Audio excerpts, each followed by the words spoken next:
Well, what a lovely day to be out on the water. There is no sunshine and just lots of rain coming down on us this morning, but that's all right because we have an important message to get out. We're talking about Boating Safety Week and, you know, things that people don't do or laws that people don't pay attention to. And I'm joined once again by Constable Bill Robertson, who's part of the OPP. So just maybe talk about you guys and your program, because you guys will be out on the water all summer long.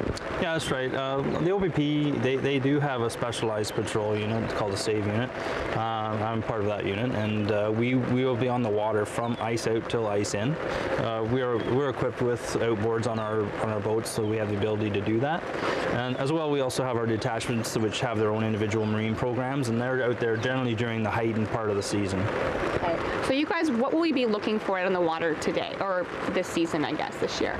Well, initially, when we're doing our stops, we want to check for everybody the things that we touched on about equipment on their boats, making sure their boats are properly equipped, making sure that the people that are operating the boats know where their equipment is, because having it there is one thing, but having it readily accessible is another.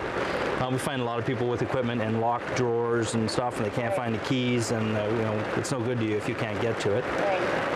We're looking for drinking and driving. Drinking and driving on a boat is no different than drinking and driving in a vehicle. You can lose your license. The fines are the same. The jail time is the same as regards to it. So it's very serious. So very serious. And you're saying it's about $240 ticket. Is that it? For having open liquor on a boat, you would get a $240 ticket. Okay. Certain boats you are allowed to have open alcohol on, but your regular basic boat you're not. You need to have a boat that's equipped with permanent sleeping facilities, permanent cooking facilities, and permanent bathroom facilities and that boat, it has to be moored or at a dock. And so who gets the fines in terms of people who are on the boat? Is it just the operator of the boat, or will individual people be fined as well? Individual people can be fined. It's liquor in a public place is what it is. Okay. The operator would be the one that gets the $240 one. He's the master of the vessel. He's responsible for everybody on the vessel. Now it seems pretty simple, no drinking and driving on a boat. You know, do people obey this law, or do you find that there's still, you know, a misconception that it's okay to drink on your boat?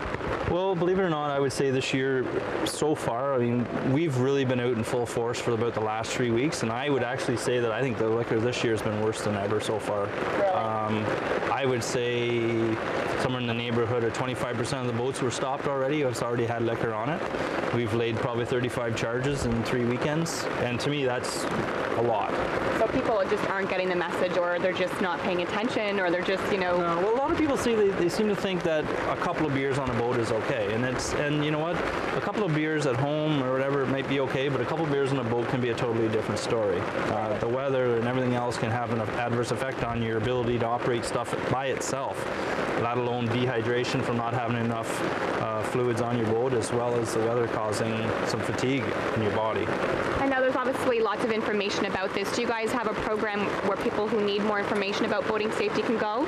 The OPP itself doesn't provide education on that other than what we do publicly, but I mean, you can go online. There's lots of online courses. You can go to a local power squadron and take a course through them. You know, so there are other avenues out there. And what are some other things that people, I guess, don't do while they're boating, or things that you'll be looking for specifically this summer? Well, there's administrative stuff too that we're looking for. Like, we want to make sure that we're always looking for vessel licenses. We want people are supposed to carry those on their boat. It's proof to us that you own the boat or who owns the boat. And if you had your boat stolen, you would want us to do our best to get it back, and to have your proof on the boat is a must. Awesome. Well, thanks so much for having us out on the water here today, even though we didn't have the best weather for it. You know, learned a lot about boater safety, so hopefully people will get the message this season. Thanks again. Thank you.